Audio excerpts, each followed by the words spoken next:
पिछले इलेक्शन तक मैंने कभी सोचा नहीं था कि मैं वहां से यहाँ का सफर तय करूंगा, और वहां से यहाँ का सफर तय करने के लिए जो यहाँ के पैसे वाले नेताओं ने जिस तरह से गोवंडी के दिमाग में एक रॉन्ग नंबर ठोक दिया था कि गरीब इंसान कभी इलेक्शन नहीं लड़ सकता, शरीफ इंसान कभी इलेक्शन नहीं लड़ सकता, ईमानदार इंसान कभी इलेक्शन नहीं लड़ सकता, तो मैं जनाब असदुद्दीन ओवैसी, जनाब अकबरुद्दीन ओवैसी और एमआईएम पार्टी के तमाम मेंबरान की और गोवंडी के जो हमारे एमआईएम पार्टी के जो मेंबरान हैं और हैदराबाद की जो टीम यहाँ से आई है, सबका शुक्रगुजार हूँ। और ये जिंदा दिल अवाम का शुक्रगुजार हूँ कि एक गरीब के बच्चे को उठाकर आपने आपके बीच से उठाकर इस स्टेज तक पहुँचा दिया। आप सब लोगों का मैं जोरदार शुक्रिया अदा करता हूँ। और आज ये वक्त आ गया है गोवंडी को जवाब देने का। आज ये इलेक्शन नहीं है,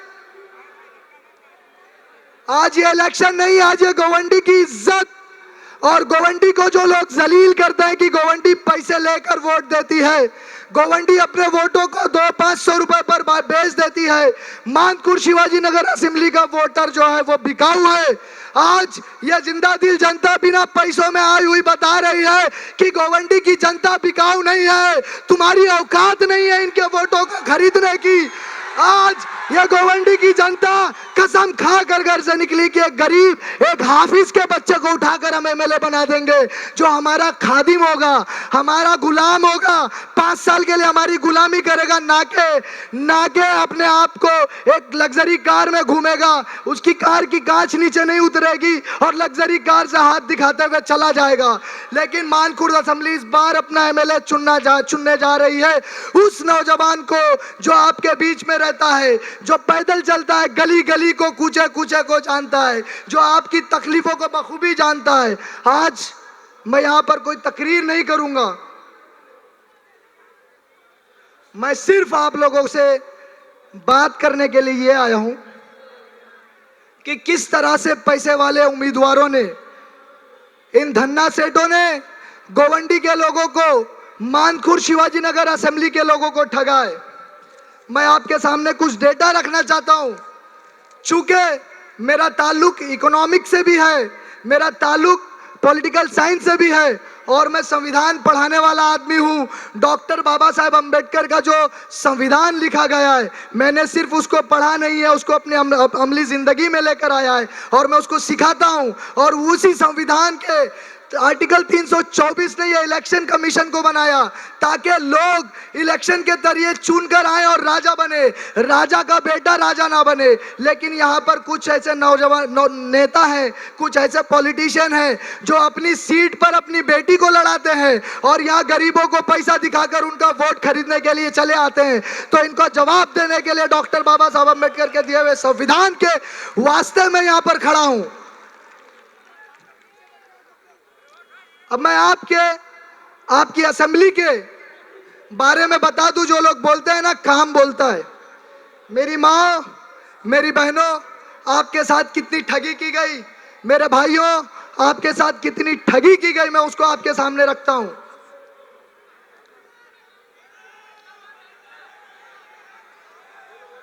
आप लोग थोड़ा थोड़ा बैठ जाएं, थोड़ा थोड़ा बैठ जाएं, उन लोगों को नजर नहीं आ रहा है। प्रोग्राम में ताखीर ना करें। आपके सामने जितने बाहरी नेता आ रहे हैं, आप अगर उनको सवाल पूछ लें, शायद अभी मैं बता दूं तो उनको भी पता चल जाए कि गोवंडी का जो इलाका है वो कितने स्क्वायर किलोमीटर में आता है, तो वो ये नहीं बता सकते हैं वो आपकी असेंबली को क्या बदलेंगे। 32.5 स्क्वायर किलोमीटर का आपका इलाका है, जिसके अंदर 11% पूरी मुंबई के स्लम के लोग रहते हैं, 11% का इलाका है। और इस इलाके में अगर आप इलेक्शन कमीशन के हिसाब से देखेंगे तो 3-3.5 लाख वोटर्स हैं। अगर मुंबई पुलिस के रिकॉर्ड में देखेंगे तो 7.5 लाख की आबादी है, लेकिन यहाँ पर आबादी 12 लाख से भी ऊपर जा चुकी है। और ये 12.5 लाख की आबादी जो है किस तरह से आपको परेशान करती है वो देखिए। डेवलपमेंट के नाम पर किस तरह से आपको बेवकूफ बना गया। आपने कभी सोचा है इन्फेंट मोर्टालिटी रेट, यानी जो बच्चे पैदा होते हैं उनकी मौतें हो जाती हैं, अगर आप गोवंडी में देखेंगे तो 1000 बच्चों के बीच में 55 बच्चों की मौतें हो रही हैं। लेकिन गोवंडी छोड़कर अगर पूरे महाराष्ट्र स्टेट की बात करें तो सिर्फ 45 बच्चों की मौत होती है। आपकी गोवंडी के 55 बच्चे मरते हैं पैदा होते साथ। यह डेवलपमेंट दिया है आपको यहाँ के नेताओं ने, पैसे वाले नेताओं ने। अगर आप लाइफ एक्सपेक्टेंसी रेशो की बात करें, एक आदमी कितना एवरेज साल यहां पर जीता है, तो आपको सुनकर हैरत होगी कि एक आदमी सिर्फ 39 साल एवरेज जीता यहां पर। लेकिन अगर आप पूरे महाराष्ट्र, पूरे मुंबई शहर की बात करेंगे तो 67 साल। और अगर आप रेलवे स्टेशन क्रॉस करके खाली ईस्ट में चले जाएं तो वहां के लोग भी 67 साल जीते हैं। लेकिन आपका नौजवान 39 साल 39 इयर्स में मर जा रहा है। यह यहाँ का डेवलपमेंट हमारे बाहरी नेताओं ने दिया। और यह ऐसा इसलिए हो रहा है कि हमने कोलाबा वालों को, अंधेरी वालों को, कुर्ला वालों को नेता बना दिया और वो अपनी लग्जरी कार में बैठकर आते हैं, अपनी एसी की ऑफिसेज में बैठ जाते हैं, वहां से बैठकर पूरा एडमिनिस्ट्रेशन का काम देखते हैं। फिर उसी लग्जरी कार में बैठ के कोलाबा, कुर्ला और अंधेरी के घरों में जाकर एसी चालू करके सो जाते हैं। लेकिन यहाँ की एसएमएस कंपनी का धुआं हम फाक रहे हैं। डंपिंग ग्राउंड का जो स्मेल आ रहा है, मिथेन आ रही है, वो हम फाक रहे हैं। यहाँ बगल में आपके सीमेंट फैक्ट्री है, उसको हम फाक रहे हैं। यहाँ का प्रदूषण, यहाँ का जो प्रदूषण हो गया, एनवायरमेंट खराब हो गया, उसको हम जूझ रहे हैं। जिस वजह से यहाँ के नौजवानों को हार्ट अटैक, कैंसर जैसी बीमारियां और टीबी का हॉटस्पॉट बना बैठा है। फिर भी यहाँ के नेता बोलते हैं कि काम बोलता है। आप अपना हाथ उठाकर बोलिए, आप अपना हाथ उठाकर बोलिए, क्या आपको अपना लोकल आमदार चाहिए या नहीं चाहिए? अगर चाहिए तो हाथ उठाकर जवाब दीजिए। बहुत शुक्रिया। इस असेंबली के अंदर आपको जानकर बड़ी हैरत होगी कि 11.2% लोग ऐसे हैं जिनको खाना अवेलेबल नहीं है 2 टाइम का। 11.2% लोग ऐसे हैं जिनको 2 वक्त की रोटी मैसर नहीं है। यह डेवलपमेंट यहां पर हुआ है। 65% रेगुलर हंगर यहां पर है। और अगर मैं औरतों की बात करूं, मेरी माँ बहनों, पर्दा नशी माँ बहनों, देखो आप लोगों को किस तरह से ये बड़े बड़े नेताओं ने बेवकूफ बनाया है। पब्लिक लैट्रीन, जिसे हम यहां पर आम भाषा में बाथरूम बोलते हैं, बाथरूम का यह हाल है। आपको बाथरूमों की बिल्डिंग दिखती है ना, बनी हुई है, आपको वो बिल्डिंगें दिखाकर बोलते देखिए हमने बना दिया, लेकिन वो सारी बिल्डिंगें बंद है। और आपको अगर मैं बता दूं तो 145 लोग एक टॉयलेट सीट इस्तेमाल करते हैं गोवंडी में, ये डेटा बोल रहा है। 145 लोग एक बाथरूम की सीट को इस्तेमाल करते हैं। और जनरली कितना है? 25। आपके गोवंडी को छोड़कर बाहर के लोग एक टॉयलेट सीट को 25 लोग इस्तेमाल करते हैं। लेकिन एक दिन में एक पब्लिक टॉयलेट को, एक सीट को 145 लोग इस्तेमाल कर रहे हैं। यह डेवलपमेंट प्लान आपके एमएलए ने आपको दिया था। आज वही डेवलपमेंट प्लान को बदलकर आप मुझे लेकर आएंगे तो मैं जितनी बाथरूम बंद है सारे बाथरूमों को खुलवा दूंगा। सारे बाथरूमों के ऊपर जो गुटखा के नशे बेचने के सामान किए जा रहे हैं उनको डबल फ्लोर पर बनवा कर उसको चालू करवा कर दिया जाएगा। और मेरी माँ बहनों को जो परेशानी है, मेरे बहुत सारे भाइयों को भी ये परेशानी है। आज मैं मुद्दे पर बात करने आया हूं। बहुत सारे लोगों के यहाँ पर बाथरूम बने, उसको बेच दिया गया। एक पार्टी विशेष ने जिसने 15 साल राज किए, वो अपने दलालों को बेच दिए। और उन दलालों ने क्या किया? रात को 12 बजते ही उस बाथरूम के अंदर जो पब्लिक टॉयलेट है उसमें ताला लगा देते हैं और सुबह 5 बजे तक वो बंद रहता है। बंद रहता है या नहीं? हाथ उठाकर आप बोलिए। तो ये बाथरूम किसी के बाप का है? ये बाथरूम आपका है। वो ताला टूटना चाहिए या नहीं टूटना चाहिए? वो ताला टूटना चाहिए। इसलिए आप मुझे वोट दोगे, पहले दिन ही मैं उस ताले को तोड़ दूंगा अगर आप मुझे जिता कर देते हो। सारे बाथरूम 24/7 24 घंटे खुले रहेंगे, साफ पानी के साथ, सैनिटाइजेशन के साथ खुले रहेंगे अगर आप इलेक्शन जिताकर असेंबली में भेजने का काम करते हो तो।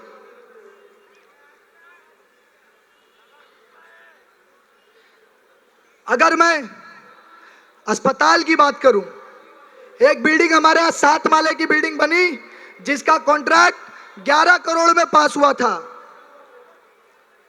और बनते बनते 25 करोड़ रुपए खर्च हो गए। आप समझते हैं, बखूबी गोवंडी के लोग जानते हैं कि एक घर बनाने के लिए जो 10 लाख का उनका अपना घर है, उसके अंदर कितनी दलाली देनी पड़ती है। कॉर्पोरेटर से लेकर एमएलए तक सब दलाली खा रहे हैं। खा रहे हैं या नहीं खा रहे? आप हाथ उठाकर बोलिए। तो ये दलाली बंद होनी चाहिए, नहीं होनी चाहिए? ये दलाली मैं बंद कराने का काम करूंगा। ये 7 माले का जो हॉस्पिटल बना, इस हॉस्पिटल को 25 करोड़ रुपए में बनाया गया। और आपको बता दूं, उसका उद्घाटन हर इलेक्शन में हुआ, कॉरपोरेशन में भी हुआ, विधानसभा में भी हुआ और लोकसभा में भी हुआ। लेकिन पिछले हफ्ते जब मैं उस हॉस्पिटल के अंदर जाकर मैंने बात किया, आपने बड़े बड़े नेताओं को देखा, वहां नारियल फोड़ते हैं, वहां बोलते हैं मैंने ये ला दिया, वो ला दिया। आज तक उस हॉस्पिटल का एस्टैब्लिशमेंट लेटर तक नहीं आया। मैं आपको बता दूं एस्टैब्लिशमेंट लेटर क्या होता है। एस्टैब्लिशमेंट लेटर वो होता है, जैसे हॉस्पिटल बना, उसके अंदर कितने डॉक्टर अपॉइंट होंगे, कितनी नर्सेज अपॉइंट होंगी, मेडिकल स्टाफ कौन होगा, नॉन मेडिकल स्टाफ कौन होगा, वार्ड बॉय कौन होगा, ये सारी चीजें तय की जाती है। उनकी पगार, सैलरी कहां से डिस्पोज होगी, ये सारी चीजें तय की जाती है। फिर उस एस्टैब्लिशमेंट लेटर के बेसिस पर अस्पताल को खोला जाता है। लेकिन हमारे नाम निहाद मुस्लिम सेक्युलर लीडर मुसलमानों का वोट लेने के लिए इलेक्शन के पहले उसकी ओपनिंग करवाते हैं और पूरे 5 साल तक कोई फैसिलिटी नहीं मिलती है। फिर ओपनिंग करवाते हैं, फिर कोई फैसिलिटी नहीं देते हैं। और यहां अगर एक बच्ची को अगर प्रेगनेंसी का मसला है तो उसको घाट को पर जाना पड़ता है, उसको चेंबूर जाना पड़ता है, साइन हॉस्पिटल में जाकर बेपर्दा होना पड़ता है। क्या हमारी मां बहनों को इस हॉस्पिटल की जरूरत नहीं है? क्या एस्टैब्लिशमेंट लेटर की जरूरत नहीं है? ये एक दिन का काम है। एक दिन आप लिख लीजिए, आप मुझे जिस दिन असेंबली भेजेंगे, एक दिन के अंदर एस्टैब्लिशमेंट लेटर लाकर गोवंडी की झोली में डाल देने का काम करने वाला हूं मैं, इंशाअल्लाह। अगर औरतों की पढ़ाई की बात करूं, मैं बच्चियों की पढ़ाई की बात करूं, तो 31% औरतें यहां पर 15 से 49 15 साल से 49 साल की औरतें जो है इलिटरेट हैं, उन्हें पढ़ाई करने का मौका नहीं मिला। और अगर पूरे मुंबई सिटी की बात करूं तो 90% लोग जो हैं लिटरेट हैं मुंबई सिटी के अंदर। मैं औरतों की बात कर रहा हूं। हमारी बच्चियों को पढ़ने का मौका क्यों नहीं मिल रहा? क्या हमारे एमएलए ने, पैसे वाले एमएलए ने जो अपनी बच्चियों को लंदन में पढ़ा रहे हैं, क्या गोवंडी मानखुर्द के लोगों का वोट लेकर उनका यह हक नहीं बनता था कि वो हमारी बच्चियों से पूछे कि आप पढ़ क्यों नहीं पा रही हैं? क्यों नहीं पूछा उन्होंने? यह सवाल आपको पूछना है। और अगर आप चाहते हो कि आपकी बच्चियां पढ़े तो आप मुझे एमएलए बनाकर असेंबली में जरूर भेजें, इंशाअल्लाह। अकबर साहब यहां पर मौजूद हैं, मैं इनकी मौजूदगी में यह बात कह रहा हूं। इंशाअल्लाह 3 साल के भीतर भीतर बीबी फातिमा गर्ल्स कॉलेज, जो डिग्री कॉलेज होगा, इस गोवंडी की सरजमीन पर बना कर दूंगा। और उसके लिए मुझे सरकार से कोई लैंड मांगने की जरूरत नहीं है।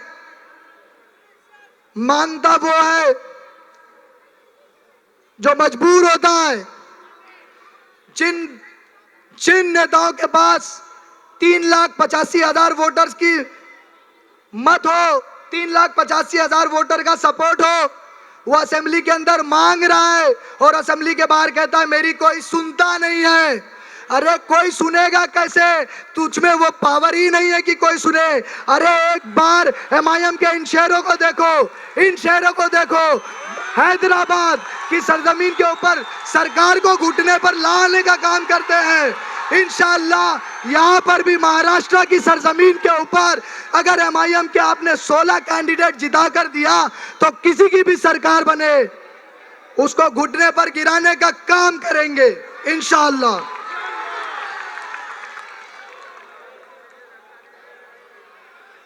औरतों के साथ हैरेसमेंट का केस आ रहा है, बच्चियों के साथ हैरेसमेंट, छेड़खानी के बहुत सारे केसेस आते हैं जो पुलिस स्टेशन तक पहुंचते हैं और आधे केस रजिस्टर्ड होते हैं और आधे नेता जो है वो सेटल कर देते हैं।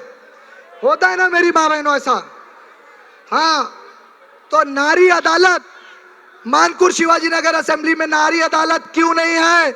नारी अदालत होना चाहिए, और अगर है तो मेरी माँ बहनों को किसने बताया क्यों नहीं कि ये नारी अदालत का एड्रेस है। आपको अगर छेड़खानी या हरेसमेंट का कोई प्रोग्राम होता है, हरेसमेंट की कोई अगर शिकायत होती है, तो आप नारी अदालत में जाएं और नारी शक्ति के साथ इस हरेसमेंट के केस को हैंडल करें।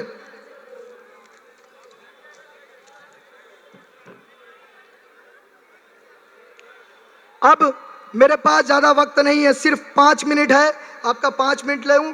नशा यहाँ का बहुत अहम मुद्दा है। नशे के ऊपर हमारे ताकतवर आमदार ने क्या कहा, जिनके बच्चे नशा करते हैं उन माओं को देखना चाहिए। अरे जब माएं अपने बच्चों को देखेंगी तो आपको वोट क्यों दिया है? नशा बेचने वालों को तो आप देख लो, बच्चों को आपकी माएं देखेंगी, लेकिन नशा बेचने वालों के साथ ताता थैया कर रहे हैं। ये जो 500,000 रुपए की नोटें बांटी जा रही हैं वोटों को खरीदने के लिए, ये नोटें नशा बेचने वालों के जेबों से आई है। अगर आप 500,000 रुपए लेकर उनको वोट देते हैं तो गोवंडी मानपुर शिवाजी नगर असेंबली के अंदर 5,000 से ज्यादा बच्चों की मौतें नशा करने की वजह से हुई। इन मौतों के जिम्मेदार आप होंगे और रोजे महशर के दिन आपका गला पकड़ लिया जाएगा। तो आप चाहते हैं कि नौजवान बच्चों की मौत की वजह आप बने, तो आपको इन्हें वोट नहीं करना है। रोड एक्सीडेंट अगर आप देखेंगे, रमलर नहीं है यहाँ पर, छोटा सा काम, रमलर नहीं है। अगर आपने आचार्य कॉलेज का मसला सुना ना, बच्चियों का नकाब खींचा गया ना, बच्चियों को बेपर्दा किया गया ना।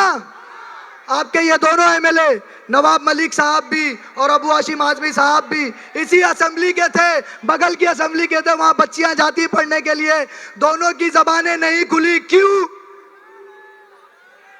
वो इसलिए कि उनके कायद ने उन्हें मना कर रखा था। लेकिन आप मुझे असेंबली में भेजने का काम करेंगे तो मेरा कायद मुझे कान पकड़कर बोलेगा, बच्चियों का नकाब उतारा जा रहा है, तुझे काम करना पड़ेगा।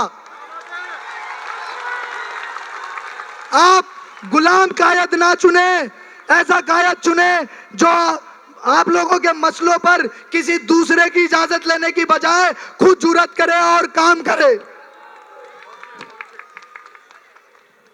आप लोगों के बीच में बहुत बड़ा मसला मैं डिस्कस करने जा रहा हूं। आपके घर 14 फीट के है ना? 14 फीट के ऊपर आपने बनाया। 1885 का कानून है कि 14 फीट के ऊपर नहीं बनाया जा सकता। इस कानून को बदलने का काम असेंबली से होना चाहिए था, लेकिन असेंबली में जाने के बाद हमारे जो अब नहीं रहने वाले एमएलए, उन्होंने क्या कहा कि इस सारी घरों को तोड़ दिया जाए और तोड़ने का खर्चा भी इस गरीब आवाम से लिया जाए। बल्कि उन्हें यह करना चाहिए था कि असेंबली के अंदर कानून बदलने के लिए, कानून को अमेंड करने के लिए, तरमीम करने के लिए एक बिल प्रेजेंट करना चाहिए था, एक पॉलिसी प्रेजेंट करनी चाहिए थी कि 1885 के कानून को 2025 में कैसे चला सकते हो। आबादी यहाँ पर 10 गुने से ज्यादा बढ़ चुकी है, तो घरें ऊपर तक बनेगी, तो 14 फीट का कानून बदलकर कम से कम 40, 42, 45 फीट होना चाहिए। लेकिन ये काम करने की बजाय वो आपके घरों को तोड़वाने का काम कर रहे हैं। तो क्या आप इस बार ऐसे एमएलए को वोट करेंगे? क्या आप मजलिस को वोट करेंगे जो आपके लिए 14 फीट के ऊपर का कानून बनाने जा रही है? और सबसे आखिर में मैं आपसे यह कहूंगा कि हमारे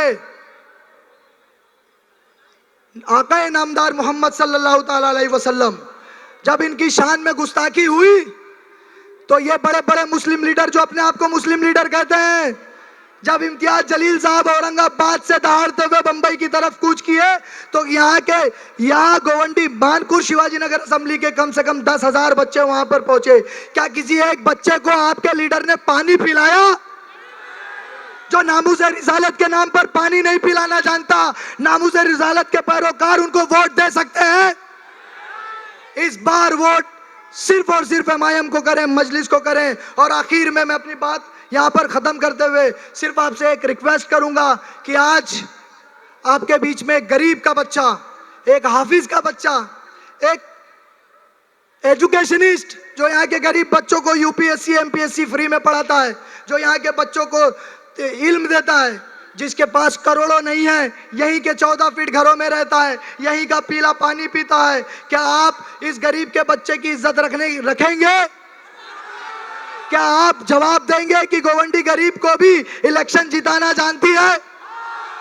यह आपकी गैरत का सवाल है, वरना मैं हार गया तो लोग कहेंगे कि नवाब मलिक के 20 करोड़, अबू हाशिम आजमी के 50 करोड़ के आगे ये टिक नहीं पाया। अगर मैं हार गया तो आप हार गए, अगर मैं आप हार गया आज, अगर मैं हार गया तो आने वाले 5 सालों तक पूरी मुंबई की जनता, पूरे महाराष्ट्र की जनता, पूरे हिंदुस्तान की जनता कहेगी कि मानकुर शिवाजी नगर असेंबली में ईमानदार इंसान हार गया और पैसा जीत गया।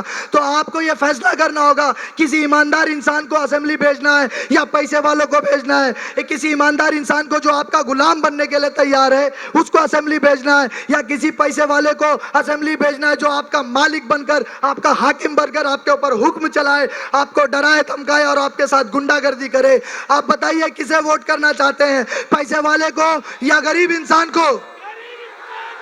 अगर आप गरीब इंसान को वोट करना चाहते हैं तो अपने दोनों हाथों को ऊंचा करके कहें कि मैं वोट करूंगा इंशाल्लाह।